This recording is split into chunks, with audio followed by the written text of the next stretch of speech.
Did you know that starting a business using ChatGPT can be a very lucrative venture? Well, in this video, I'm going to tell you all the ways that you can start a business with ChatGPT.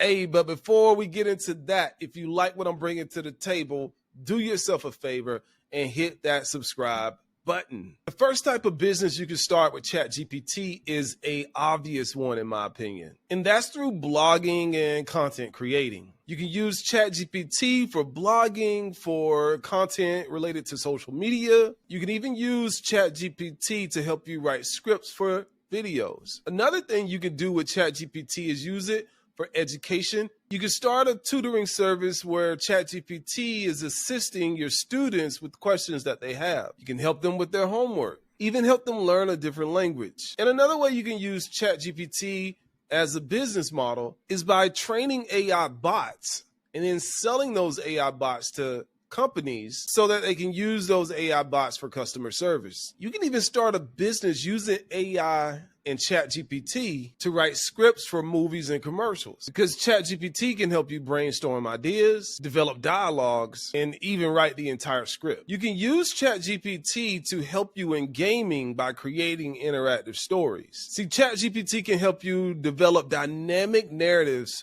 for storylines in video games. ChatGPT can also be used to help you with product description. The days of trying to figure out how to describe something for a product description are long gone. Simply take a photo of the item, upload it to ChatGPT, and then tell ChatGPT to come up with a description for that particular product. Game changing. You can also start a coding and development company using ChatGPT to help you write code for apps. You can even use ChatGPT to help you come up with complex algorithms and explain that complex algorithm to programmers as well as potential investors. You can even start a marketing company and have ChatGPT as your foundation, because ChatGPT can help you come up with the marketing strategy, do market research and data analysis, and even provide summaries and predict market trends. All of that based on historical data. And if you're into any coaching of any sort, you can use ChatGPT to help you form the basis of your business model by helping you come up with ideas for workshops and training. And if you're on the technical side, you can start a business where you help companies integrate with ChatGPT, installing ChatGPT in their CRMs, their websites, and even their apps. ChatGPT can help you become an author and help you with creative writing. It can help you brainstorm ideas for books, write poetry, and even author or co-author novels. You can even start a business where you code ChatGPT to act as another company's personal assistant. And that's if you're on the technical side, of course. And that's just to name a few. It's Robbie Cornelius with Web Asset Group. Be sure to subscribe to the YouTube channel. That's if you want to master your mind and make money online.